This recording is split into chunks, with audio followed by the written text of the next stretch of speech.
Looking at everything that's basically going on right now, I am going to stick with my theory. I mean, if we just look at this naked, I don't think this looks bearish by any means. I mean, it's the same as the total, or excuse me, it's the same as Bitcoin. The MACD is slowly turning bullish on the weekly, or even if we get something like this, I think something like this is also on the table because we made a lower high here. We might actually make another lower high on the MACD, and we made a higher high here, which is interesting. So a lower low in price, but a higher high, or excuse me, a lower low on the MACD and a higher low on price. So we might even have one more push up like this for a reversal, and then we have one more crash again in the summertime for something like this, and then we would have another move to the upside, which is something that I briefly highlighted, but I stopped trying to zoom out so far because, and this is exactly what happened back here. I was so focused on the short term that I stopped. Like, I didn't really take the time to realize where we were on the macro scale. But I stopped looking at this type of move because we were trying to focus on if we're actually going to drop down or not. But I think it is important to look for future moves, obviously.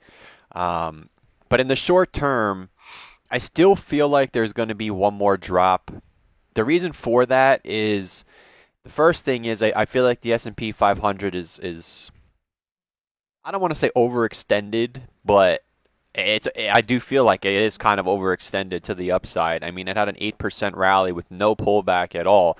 But on the macro time frame, once SPY gets over 458, I do not see a bearish argument at all. The 618 would be invalidated. I talked about it a little bit this morning. But there's a lot going on right now, and it's almost like too much to cover in such a short video. But again, from this morning, we have the small time frame on Bitcoin. We bounced off of the bottom of the trend line. We obviously didn't get over 42.8 yet, so a move down to 41K is on the table, as well as 38. I would say if we're not moving down by the end of March, then it's not going to happen. So, yeah, let me reword that. If we don't have this drop by the end of March to 30, it should be about 40. Oh yeah, I was gonna say it should be actually it should be 30K. Excuse me, 38K. I think is the worst case scenario. Um, I no longer think 35K is on the table, but whatever it's going to be, I think it has to happen before the end of March because I think April is extremely bullish, and that's kind of what I wanted to talk about. We always talk about this weekly MACD. I didn't even realize that GameStop had a huge move. Somebody pointed it out yesterday on the live stream. I forget who it was. Oh, actually, Shiba's starting to break to the upside too now. GameStop, which I believe MPJ Links had something. He called it like the retail something. He called it a retail theory or something along the lines of that. And I drew this chart actually, I think maybe 2 weeks ago. And we actually did tag the red box and we pumped to the upside. And you're seeing Loopring follow. A lot of people are saying Loopring and GameStop are tied together. So Loopring just had a huge move to the upside as well. I mean, a lot of these coins are starting to look more and more bullish as the days are waning. The triple bottom thesis on Solana actually did play out. I had it originally, and then I was like, oh, it doesn't look like it's going to hold because the Bitcoin pair was breaking down, but it still held. We're looking at Cardano back over $1. I mean, a lot of these coins are starting to flip bullish, and another reason why I do think there's another drop is because of the fact something like Phantom is not doing anything.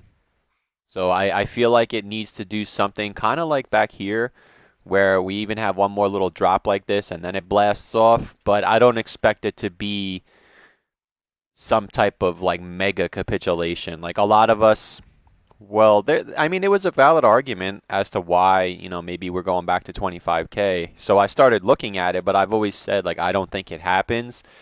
We've kind of stopped looking at it, or we've kind of stopped looking at bullish, like short-term moves to confirm the uptrend. But even something like this for Phantom, and it's not going to be just Phantom. It's just I'm just looking at Phantom because it's Phantom.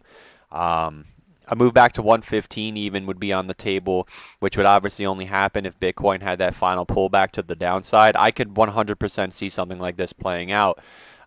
Just because, like I said, I feel like everything's a little overextended to the upside without having any kind of pullback. So if SPY gives us this pullback now and it holds wherever it's going to hold, like we'll say rough draft, we'll say, 436, then a lot of people will be saying, haha, I told you so, bear market, and then we move higher.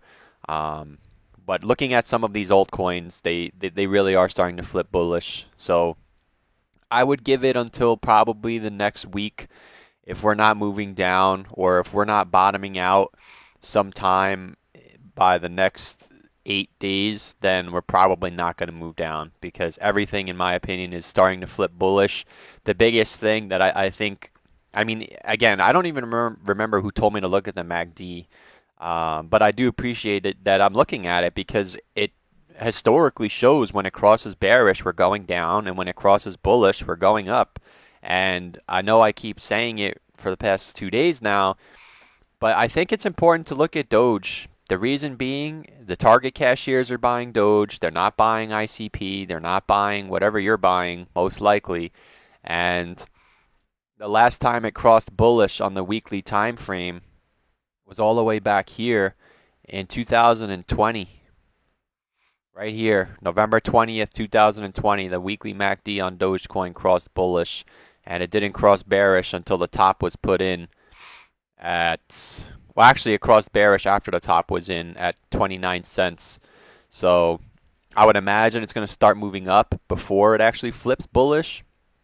And it's interesting because back here, when everybody like myself were screaming, oh, we're going to 100K, the MACD never even came close to turning bullish. Like, they were so far apart, which I didn't even know about the MACD. I never took the time to learn about it, but you can see how close they're getting. This one's actually even curling up.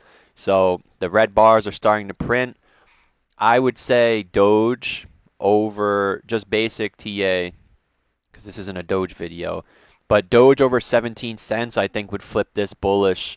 And I guess you could make the argument that it was getting close here. Nah, these are a lot closer. These are a lot closer, especially because Ethereum Classic, Ethereum Classic has already flipped bullish. I think you're going to get something very similar to last year, where Ethereum Classic runs, then Bitcoin Cash runs, then Doge runs, and then obviously if Doge runs, Shiba and Elon are going to run. So it's definitely something to keep an eye on. Especially, like I said earlier, the fact that GameStop is now popping as well. It's going to give a lot of buzz for the Moon Boys. We looked at AMC, Blue Line got tagged. So it's not like we cannot scream we're going to the moon yet because we're not bullish yet. Some of the coins are turning bullish, but Matic actually did break its harsh downtrend, so it looks like this drop is also invalidated. It's not going to happen. I think the telltale is coming up this week. I really do. Today's Tuesday, right? Tuesday or Wednesday. So that's fucking fucked up. I don't know what today is. I'm gonna place my bet and say it's Wednesday. Let me check actually. I know today's Wednesday. Damn, that's embarrassing. Yeah, today's Wednesday, motherfucker. I knew it. So I would say if we're not moving down by the end of the week or even the end of the month, because I think Tuesday or maybe next Tuesday is the last day, or something along the lines of Tuesday and Wednesday. If we're not moving down by Tuesday or Wednesday of next week, then it's not happening. So I still think 40K is on the table. But once we break over 43.5, we're going to the moon. Or no, once we break over 44.8, we're going to the moon.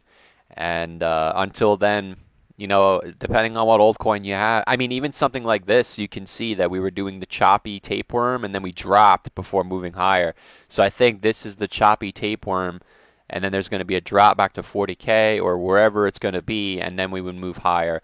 And then obviously if we take out 38,000, then we start looking at the 2008 scenario, which it's becoming a meme on the stream. I don't think it happens, but there's people that are religiously saying we're going down to hell. So until we break over 44.8, I think it's important to pump the brakes and say until we get over 44.8, we cannot scream bull run. But once we get over 44.8, I'll be the first person to start screaming at the top of my lungs. So that's pretty much it. Ethereum also had a huge wick on the 4 hour, so it's something to keep in mind. I still think there's going to be one last pullback, and then from there we'll have to reassess the situation. But I just wanted to highlight a bevy of things that I'm looking at. The fact that Dogecoin's weekly MACD is starting to flip bullish for the first time since 2020. As I said earlier, we're seeing Shiba start to curl up a little bit as well. So I think April is extremely bullish, but we cannot start screaming until we get over 140,000. I think it's 44,800. So I'm gonna ask again, if you watch this long, for all the Goldman interns, is this a valid Elliott wave or not? So that's pretty much it. Just my opinion. Best of luck. None of this is financial advice, and as always, you gotta do what's best for you.